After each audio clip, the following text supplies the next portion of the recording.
여러분 레위기 하면은 잘 읽게 되나요? 레위기 레위기 대표 그게 이 공통된 의견이요. 레위기는 많이 지나친다고 그러더라고요. 처음 성경을 딱 대했을 때 제일 먼저 지나치는 때가 레위기래요.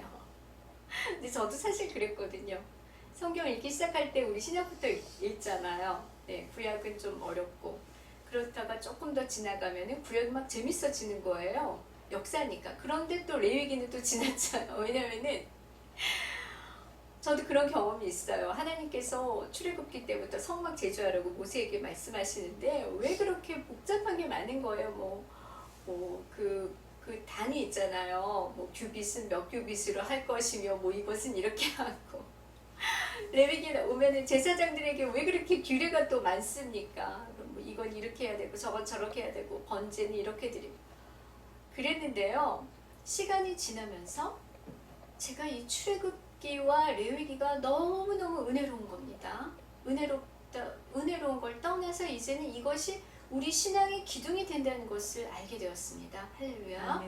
오늘 이 예배 끝나고 나서 여러분들 반드시 출애굽기와 레위기를 정독하시기를 제가 권해드립니다. 근데요, 저만 이렇게 생각한 게 아니었더라고요. 제가 레위기 공부를 하다 보니까 아주 저명한 구약학자분들도 이렇게 나오는 거예요. 이렇게 말씀하시는 거예요. 레위기는 우리 신앙의 기초석이다. 이 기독교인이라면 반드시 레위기를 알아야 된다. 그렇게 말씀하시더라고요. 그래서 오늘 하나님께서도 우리가 이 교회를 시작하기 전에 기초석을 놓으라고 이 레위기를 우리에게 주신 줄로 믿습니다. 아멘. 저는 너무나 감사합니다. 이 레위기 말씀을 제가 받아서 우리 교회 성도 여러분께 전할 수 있는 것이 얼마나 큰 행운인지 모르겠어요. 특별히 오늘 본문은 레위기 6장 8절에서 13절입니다. 여기서 이제 꼽으라면은 13절 말씀이 키워드예요. 핵심 말씀이라는 거죠. 다 같이 다시 한번 읽어볼게요. 시작. 불은 끊임없이 제단 위에 피워 꺼지지 않게 할지니라. 아멘. 이제 본격적으로 레위기는 제사를 드립니다. 이전에 출애굽기는 하나님께서 모세를 세우셔서 이스라엘 백성을 애굽에서 끌어내셨어요. 그리고 광야에서 그들을 훈련시키시면서 무엇을 말씀하시냐면 성막 제조에 대해서 말씀하십니다. 그게 출애굽기 35장에서 40장까지 나오는 거예요. 그러면서 막 여러 가지 말씀하시면서 너무나 세심하게 하나님께서 성막을 제조하라고 하시고 그게 다 끝났습니다. 그러면서 레위기로 오면서 이제는 그 완성된 성막에서 너희들이 이제 제사를 드려야 될 것인데 제사를 어떻게 드려야 되느냐에 대해서 하나님께서 더 구체적으로 말씀을 하십니다. 너무 기가 막힌 말씀들이에요. 먼저 우리가 이 레위기를 이해하려면 기본적인 그 제사에 대한 상식을 좀 알고 있어야 되는데요. 구약에서 제사는 5가지 종류가 있었습니다. 먼저 2가지로 또 나뉘어요. 피를 흘려서야만 드리는 제사가 있고 나머지는 피 흘림 없이 드리는 제사가 있어요. 피를 흘려야만 드리는 제사에는 번제, 속죄제, 속건제, 화목제 들어보셨죠? 제사 이름은 많이 들어보셨을 거예요. 이것이 있고 피 흘리지 않고 드리는 제사가 소제입니다. 그런데 그 제사의 의미가 다 있는 거예요. 먼저 번제는 헌신을 나타냅니다. 내가 헌신을 하나님께 표시할 때 번제를 드려요. 그리고 내가 죄를 지었을 때 또는 다른 사람에게 피해를 입혔을 때 하나님 앞에 죄를 지었을 때 드리는 제사가 속죄제, 속건제입니다. 그리고 이제 죄를 내가 사함을 받았어요. 그런데 나는 죄사함 받은 상태에서 하나님하고 막 너무 친하게 지내고 싶은 거예요. 가깝게. 그랬을 때 드리는 게 화목제입니다. 우리 주 예수님께서 이 화목제물이 되신 거예요. 그리고 나서 이제 나는 하나님께 계속 이렇게 헌신된 상태로 하나님께 친교된 상태로 있고 싶어요 하면서 자기가 충성을 서약하는 거 이것이 소제입니다. 이 소제는 곡물로 드려요. 간단하게 말씀드리면 이렇게 종류가 있습니다. 그런데 오늘 그 5가지 종류 중에서 이 본문은 번제에 대해서 나오는 겁니다. 특히 이 본문에 나오는 거는 번제와 제사장이에요. 이 두 존재밖에 없어요. 그러면은 번제가 하나님 앞에 중요하다는 것이고 그 번제를 맡아서 제사 드리는 제사장은 하나님 앞에 더 중요한 존재라는 이야기인데요. 번제는 무엇이냐? 일단 번제의 특징이 있습니다. 번제는 태우는 거예요. 이거를 이제 burn offering이다 해가지고 영어에서는 burnt, 전부 다 태우는 겁니다. 그러면서 하나님한테 offer 이렇게 이제 드리는 건데, 이거 영어로는 이게 이제 올라, 히브리어 올라라고 해서 이게 올라가는 거를 말해요. 이 번제는. 그래서 이 번제는 제물을 전부 다 태워야 돼요. 그래서 나중에 다 태우고 난 다음에 제가 남죠. 까맣게 제가 남을 때까지 태웁니다. 그리고 하루 종일 태우는 거예요, 이거를. 근데 번제에는 자원에서 드리는 건데, 그러면서 사람들이 자신의 헌신을 하나님께 나타내는 겁니다. 하나님, 저는 죽도록 이렇게 제 자신을 태워서 하나님께 드리겠습니다. 이것이 번제입니다. 근데 이 번제는 매일 드리는 것도 있었어요. 이것은 이제 상번제라고 해서 제사장이 아침과 저녁에 이 번제를 드립니다. 이 레위기 본문이 바로 이 얘기를 하고 있습니다. 그런데 이렇게 하나님 앞에 그 중요한 이 번제에서 이제 그 절차가, 더 중요한 절차가 있었던 거죠. 그 앞에. 그것이 뭐냐면은 이제 피를 내는 겁니다. 제사 드릴 때 피 내는 거에 대해서 이런 생각들을 많이들 하시더라고요. 실제로 제가 이런 질문도 받았어요. 이제 공부하다가 어떤 학생이 저한테 그랬어요. 제가 전도사 때, 전도사님, 근데요, 제사 지낼 때 왜 꼭 피가 필요해요? 그러는 거예요. 그리고 예수님은 왜 꼭 피 흘리는 그 형을 받으신 거죠? 뭐 다른 방법도 있잖아요, 예수님이. 그리고 제사 지낼 때 꼭 동물을 잡아야만 잡아서 꼭 그 피를 하나님은 받으시나요? 꼭 그걸 좋아하시나요? 그렇게 질문을 했습니다. 그런데 여러분, 우리가 착각하지 말아야 될 것이요, 이 피 흘리는 제사는 하나님께서 우리를 용서하시기 위해서 너희가 피가 꼭 있어야 되라고 조건을 건 것이 아니에요. 이방신들은 조건을 걸어요. 이 기독교의 하나님은 그런 게 아니라는 거죠. 하나님 왜 피의 제사를 받으시냐? 그것이 성경에 나와 있습니다. 이 피는 창세기 9장에서 생명을 의미하기 때문입니다. 이게요, 레위기 9장에도 나와 있어요. 17장에 11절에 육체의 생명은 피에 있음이라. 내가 이 피를 너희에게 주어 단에 뿌려 너희의 생명을 위하여 속하게 하였나니 생명이 피에 있으므로 피가 죄를 속하느니라. 아멘. 아멘. 아멘. 여러분, 피가 우리의 죄를 속한다고 합니다. 아멘. 여기서 속한다라는 말은 히브리어의 카팔인데요. 이거는 덮는 걸 말해요. 이렇게 커버를 쫙 덮어버리는 거. 그러니까 하나님께서 왜 이 피의 제사를 받으시냐면은 우리의 죄가 없어야만 하나님 앞에 가는데, 우리는 죄가 없어야만 하나님이 우리와 만나 주십니다. 그런데 이 죄를 덮는 것이 피밖에는 없는 거예요. 우리의 생명을 살리려면은 생명에서 나온 피가 우리를 사해야 되는 겁니다. 아멘. 할렐루야. 아멘. 이게 너무나 참 의미 심중한 그런 의미입니다. 그래서 이 피의 제사는 하나님께서 우리의 뭐 구원을 위해서 조건을 거신 게 아니에요. 그런 저차원적인 것이 아니고요. 이것은 너무나 깊은 하나님의 사랑, 그분의 사랑, 그리고 그분이 우리를 속하시기 위해서, 용서하시기 위해서 택할 수밖에 없었던 아주 필수적인 그러한 절차였던 것입니다. 할렐루야. 아멘. 그래서 이렇게 피의 제사를 드리면서 이제 불을 끊임없이 펴야 되는데요, 제사장이. 그렇다면 왜 불을 그렇게 끊임없이 피우라고 했을까? 하나님께서. 이 불이 또 중요하지 않습니까? 우리가 이 불을 이제 또 알아봅니다. 불은 가장 첫 번째로요, 하나님의 임재를 상징합니다. 할렐루야. 여러분, 불 하나님 신학시대에 뭐가 생각나요? 성가대 하시는 분들은 아마 찬양 생각날 거예요. 불 같은 성령 임하소서. 이 찬양 아시죠? 네, 불은 성령입니다. 신약에서는. 이것이 이제 사도행전 2장 3절에 불의 혀같이 갈라지면서 성령이 임하더라, 이제 이런 말씀이 있어요. 성령이 임할 때 불의 혀같이 갈라지는 거예요. 그러면서 성령이 불같이 임했다. 그렇게 말합니다. 구약에서 이미 하나님은 불 속에서 임하셨습니다. 이것이 모세에게 그렇게 임하셨고 이스라엘 백성에게 그렇게 임하셨습니다. 증거가 다 있어요. 출애굽기 3장에 2절에 거기 보시면은 모세에게 먼저 하나님 임하실 때 죄송합니다. PPT가 아니어서 떨기나무에서 하나님이 그 떨기나무 불꽃 가운데 하나님이 임하셨어요. 그죠? 모세가 호렙산에 올라갔는데 갑자기 이상한 광경을 본 거예요. 떨기나무에, 여러분 나무에 어떻게 불이 갑자기 확 생깁니까? 그거가 과학적으로 입증이 되나요? 아무것도 인화할 수 있는 접촉 매개가 없는데 아무튼 그게 생겼어요. 모세가 너무 놀란 거예요. 그랬더니 불 가운데서 모세야 모세야 하나님이 부르신 거예요. 모세가 갔습니까? 주여 주님 누구십니까? 그랬더니 나는 스스로 있는 자다 그러셨습니다. I am who I am. 그리고 이스라엘 백성에게 두 번째로 하나님께서 임재하셨습니다.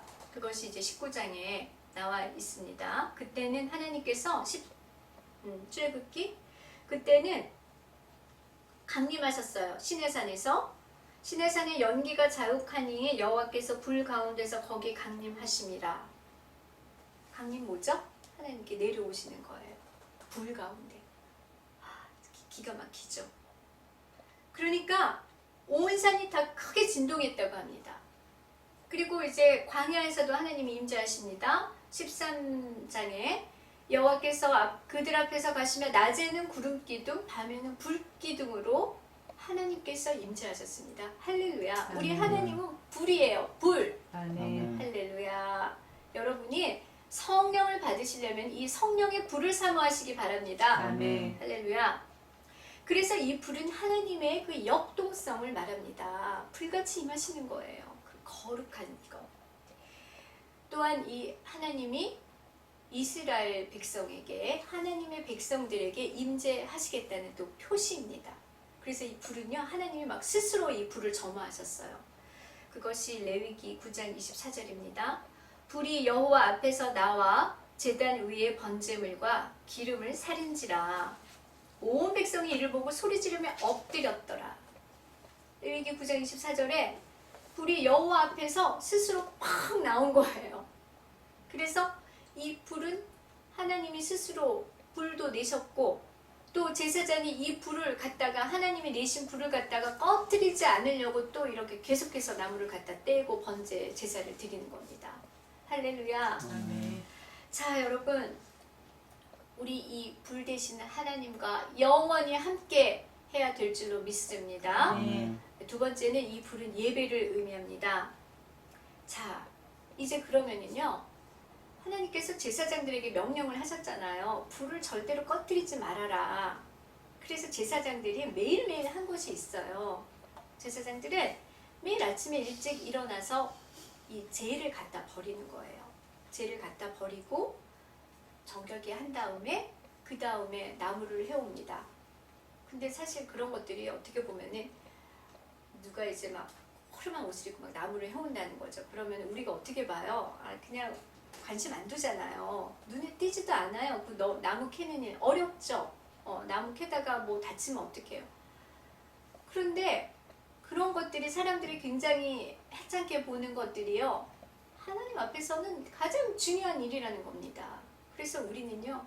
이 하나님을 위한 일을 하찮게 여기면 안 되는 겁니다. 할렐루야. 하나하나가 너무나 하나님 앞에는 중요한 것입니다. 그래서 제사장들은 그 일을 매일 했어요. 그런데 또 그 일을 할 때요. 제사장이 어떻게 했냐면은 옷을 또 갈아입습니다.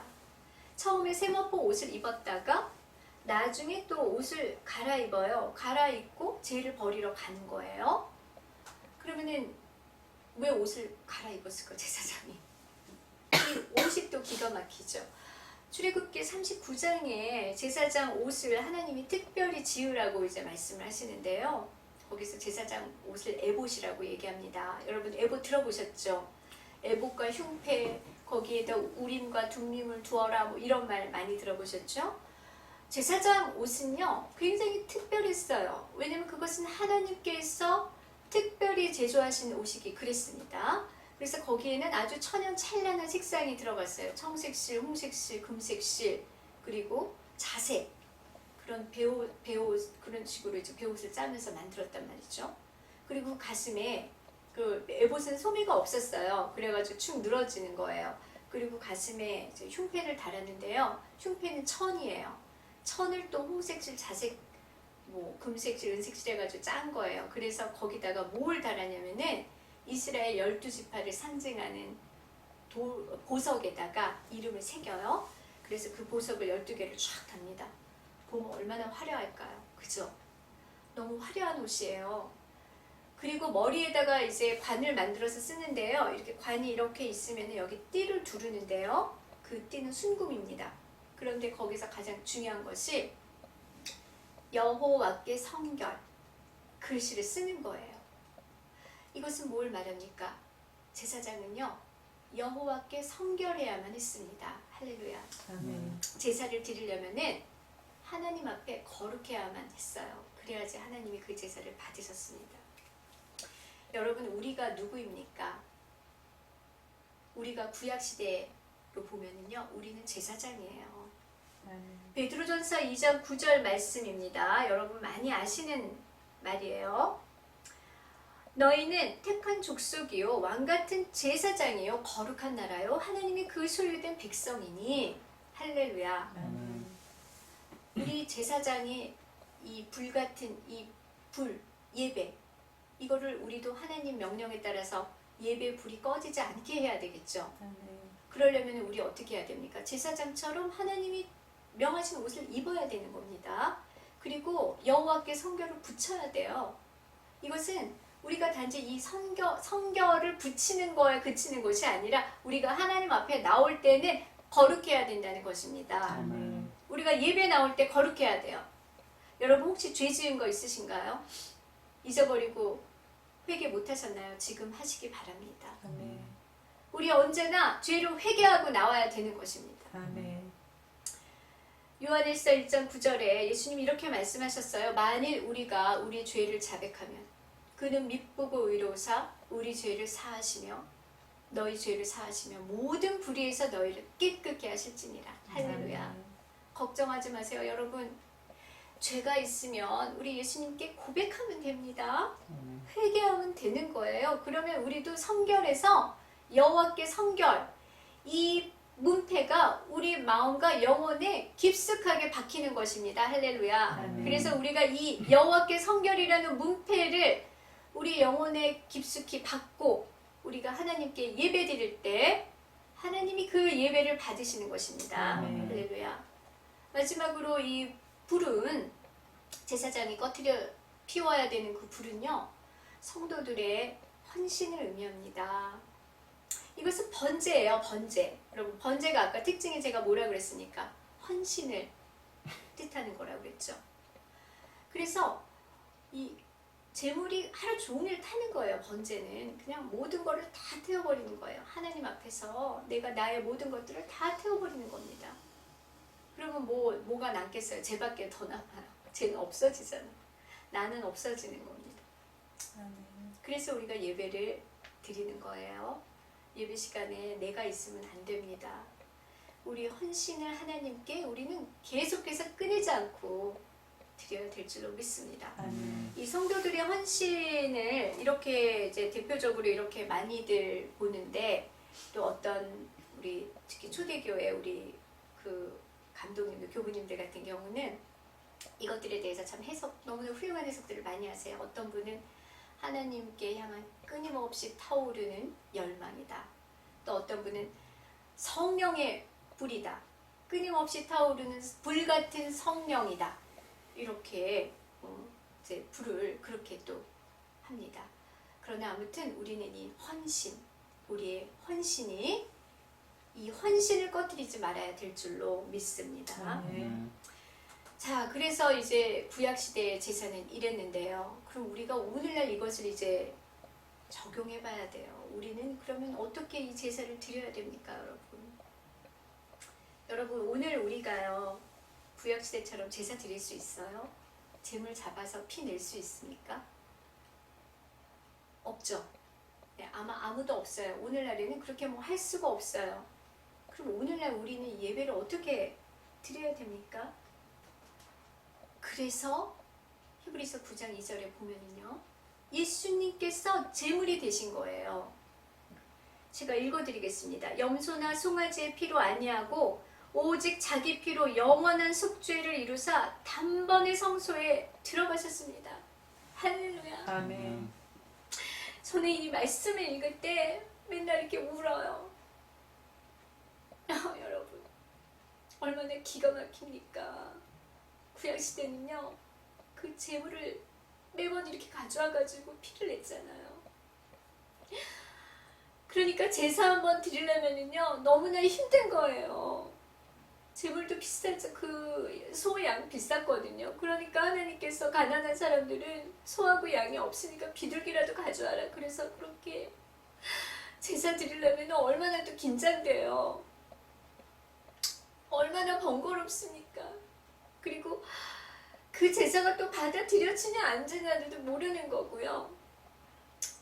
개인적으로 그렇게 드렸지만 이스라엘이 전체 죄를 속하기 위해서는요, 제사장 중에서도 대제사장이 지성소에 혼자 들어가요. 그때는 회막에 아무도 못 들어갑니다. 다 밖에서 기다려야 돼요.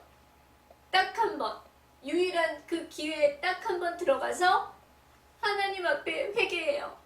제사 지내면 하나님이 그것도 또 받으셔야 되는 겁니다. 그거 못 받으시면 이스라엘 온 백성이 죄를 다 사함을 못 얻는 거예요. 그렇게 어려웠는데요, 우리 예수님께서 오셔서 하나님의 그 아들이신 그분이 너무 기가 막히지 않으세요? 자기 피로 우리의 속죄를 이루셨습니다. 할렐루야. 아멘. 그래서 여러분, 오늘 제사는요, 희생 제물이 필요한 것이 아닙니다. 이 그리스도의 보혈이 필요한 겁니다. 여러분, 보혈 찬송하시죠?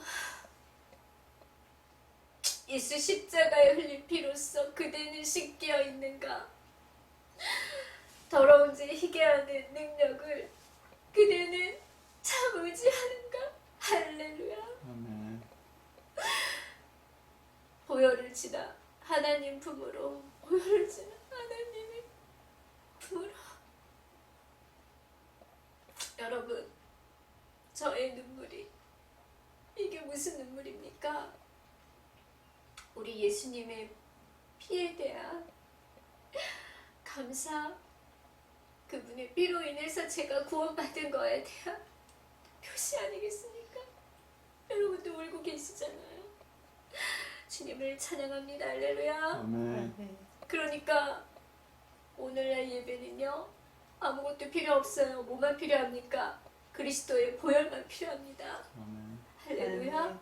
여러분이 그 마음속에 하나님께서 십자가에 설리신 보혈만 가지고 있으면 하나님이 여러분 만나주십니다. 아멘. 할렐루야. 여러분, 무슨 아무것도 필요 없어요. 돈도 필요 없어요. 많이 배운 거, 성경 많이 연구한 거 다 필요 없습니다. 그리스도의 보혈이 여러분 마음에 자리 잡고 있으면 하나님이 여러분을 만나주시는 거예요. 여러분에게 아멘. 임재하십니다. 할렐루야. 아멘. 그래서 이 예배는 이 구약시대의 예배와 본질적으로 달라요. 이제 오늘날에는 너무 감사하죠. 그리스도의 보혈을 의지해야만 오늘날 예배가 되는데, 이 그리스도의 보혈이 없이 예배에 나오니까 그 예배가 죽은 예배가 되고 거기서 하나님을 못 만나는 거예요. 그리스도의 보혈을 영원히 찬양하시기를 예수 그리스도의 이름으로 축원드립니다. 아멘. 그러면 이 예배의 개념을 우리가 또 잘 알아야 되지 않겠습니까? 이 보혈을 의지하는 그 예배를 하나님이 어떻게 드리라고 했습니까? 요한복음에서 4장 23절 24절에 예수님이 이렇게 말씀하셨어요. 아버지께 참되게 예배하는 자들은 영과 진리로 예배할 때가 온다. 예배는 영과 진리로 예배한다. 그렇게 말씀을 하셨습니다. 아멘. 그래서 이때 그 예배가요, 헬라어에서는 이걸 이제 프로스쿠네어라고 합니다. 우리가 이 원어를 그래서 좀 알 필요가 있어요. 영어에서는 이것을 이제 worship 이렇게 이야기하고 또는 service 이렇게 이야기하는데, 이 프로스쿠네어는요, 이게 어원이 있어요. 이 단어는 유대인들의 관습에서 나왔습니다. 원래는 이게 엎드리다, 절하다, 경배하다 그런 의미인데 그냥 나온 게 아니에요. 이 유대인들이 관습적으로 자기들이 이제 존경하는 대상이 있지 않습니까? 난 이분을 꼭 찾아뵈야 돼. 저 선생님은 내 인생의 멘토야. 그러면요, 그분한테 그냥 찾아가서 그냥 저절로 엎드려요. 엎드리고 무릎 꿇고 발등에 입 맞추고 경배합니다. 그것이 프로스코이네어예요. 그러니까 이 단어가 동방 박사가 마태복음 2장 11절에 아기 예수를 찾아가서 경배할 때 이 단어가 쓰인 거예요. 프로스코이네어. 경배하라, 엎드려라. 그러니까 이 단어 그대로 적용하면 예배가 뭡니까, 여러분? 엎드리는 거예요. 하나님 앞에. 그런데 감히 엎드려야 될 존재들이 이러고 있는 거, 이러고.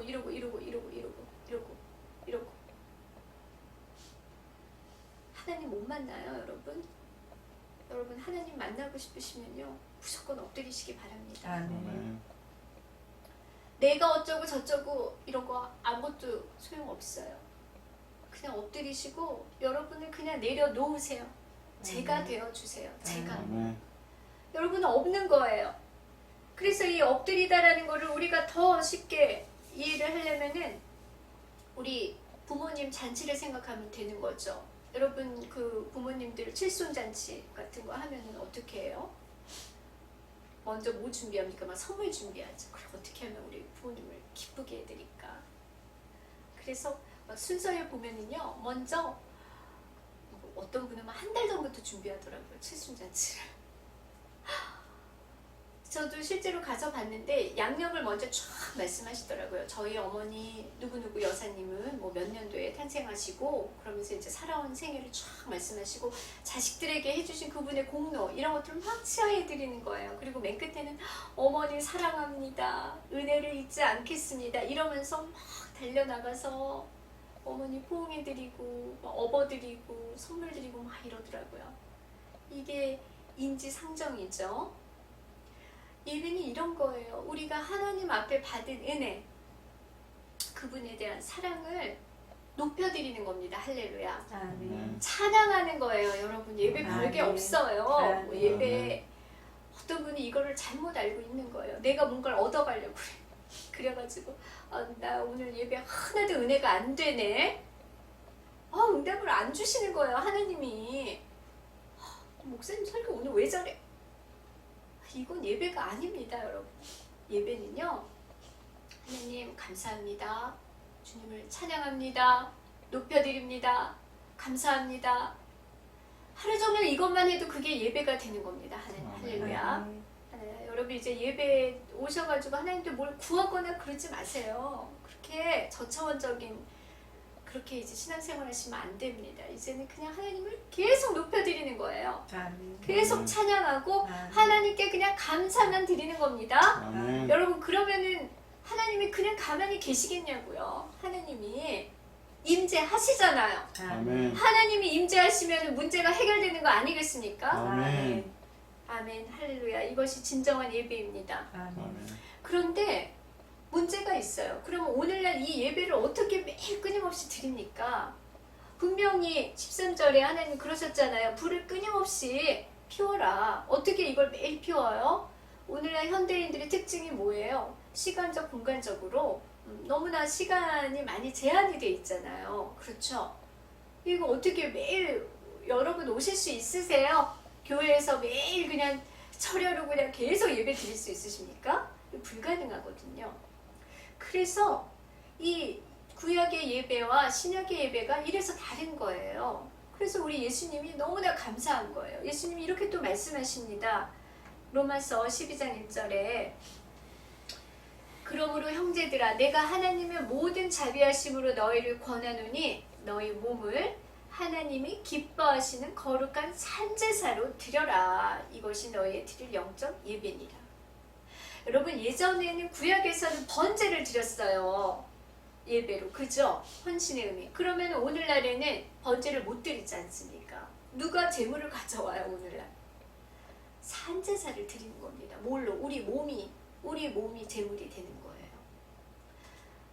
어떤 분은 이거를 이해를 되게 못 하시더라고요. 그래가지고 또 저한테 물어본 적도 있어요. 저서 이게 무슨 말이에요? 산제사 어떻게 드리는 거? Living Sacrifice인데요. 이거는 한마디로 우리 삶을 드리는 겁니다. 다시 말하면 우리 삶을 드리면서 우리 삶을 어떻게 드려요 우리가? 저 드렸는데요. 저 삶 다 하나님께도 드렸어요. 그게 드린 게 아니고요. 우리 삶이 변화되는 거예요. 내가 그리스도 안에서 전 인격적으로 변화되는 모습을 조금씩 하나님께 보여드리는 겁니다. 이것이 산제사입니다. 할렐루야. 예전에는 마음에 미움이 가득했어요. 이웃사랑, 하나님 저 그거 못해요. 그럼 어떻게 해? 그거는 예수님이나 하시지. 실제로 저 이런 말도 들었거든요. 그걸 어떻게 합니까? 우리가 예수님 하시는 거지. 어느 날 너무 막 그랬어요. 그런데 제가 예수님께 번제, 제사를 드리다 보니까, 예배를 드리다 보니까 마음이, 긍휼한 마음이 생기는 거예요. 나는 이렇게 그리스도 보혈을 아는데 저 사람은 모르지. 좀 불쌍하다. 그러니까 자꾸 그 사람을 이해하게 되는 거야. 내가 저 사람을 예수님한테로 좀 데려가야 되겠어. 그러면서 전도하게 되고요. 예전에는 막 그냥 고개 돌리고 용서 못했던 것들도 막 이제 용서가 되지는 거죠. 나 같은 죄인 예수님 용서하셨는데 내가 뭐 저 사람 용서 못할 게 뭐가 있나. 용서하고. 어느 날은 물질이 들어와도 내 것만 생각했는데요. 지금 코가 석잔데 내가 뭘 남을 어떻게 도와. 기부하라고 막 좀 막 많이 오잖아요. 무슨 비전, 그다음 무슨 선교회. 죄송한데요 하나님, 저는 지금 쓸 것이 너무 많아서요 못하겠네요. 그랬는데 어느 날에 생각해 보니까 이제 내 것이 막 내가 너무 많이 가진 거예요. 근데 내가 가만히 생각해 보니까 많이 가진 것 같아. 나는 집도 있고 또 차도 있고 굶지도 않고. 예전에는 반대였죠. 집 나 이거 내가 무슨, 나는 더 큰 집에서 살아야 돼. 더 큰 차를 타야 돼. 나는 돈을 더 많이 가져야 돼. 내 수준에 맞게 살아야 돼. 막 이렇게 생각했는데 변화가 오는 겁니다. 그러면서 이제 내 것들을 막 나눠주게 되는 거예요. 그러면서 하늘의 보화를 쌓는 것에 관심을 갖게 된다는 거죠. 이런 변화, 이것이 바로 산제사입니다. 할렐루야. 그래서 이제 우리는 제물로 제사를 드리는 일은 없어졌어요. 너무 자유롭죠. 그 대신 우리 예수 그리스도의 대속의 피의 은혜가 우리 삶에서 산 제사를 드릴 수 있도록 하는 것입니다. 이 그리스도의 보혈의 믿음을 가지시기를 축원드립니다. 히브리서 10장 19절에 그러므로 형제들아 우리가 예수의 피를 힘입어 성소에 들어갈 담력을 얻었나니 라고 말씀하고 계십니다. 결론을 내겠습니다. 여러분, 오늘 하나님께서 전하라고 하신 말씀 레위기 6장 13절, 불은 꺼지지 말게 할지니라. 아멘. 우리 교회에 해당이 되는 말입니다. 아멘. 우리는 예배를 꺼트리면 안 되는 것입니다. 아멘. 할렐루야. 이제 우리가 교회를 세우라고 부르심을 받았는데요. 근데 여기서 또 우리가 정말 짚고 넘어가야 될 게 있어요. 내가 자신이 없어요. 그죠? 여러 가지로. 나를 보면은 못하는 게 너무 많은 거예요. 그래서 저도 그래요. 저는 솔직히 설교에 자신도 없어요. 저는 제가 설교를 어떻게 내가 이렇게 잘할 수 있을까? 한 번도 자신을 가져본 적이 없어요. 그리고 제가 잘하는 게 없는 거예요. 교회를 개척하지만. 그런데요, 여러분, 이 가운데 계신 분 중에서도 이제 우리가 개척 멤버로 모였는데 잘하는 게 없어. 이거 잘 못하는데 이거 어떻게 하지? 그런데 여러분, 하나님께서 출애굽기 39장에 38장에서요 그 모델을 보여주십니다. 바로 하나님이 성막 제조할 때요 두 사람을 뽑으셨어요. 그 사람이 누구냐면 부살렐과 오홀리압이에요.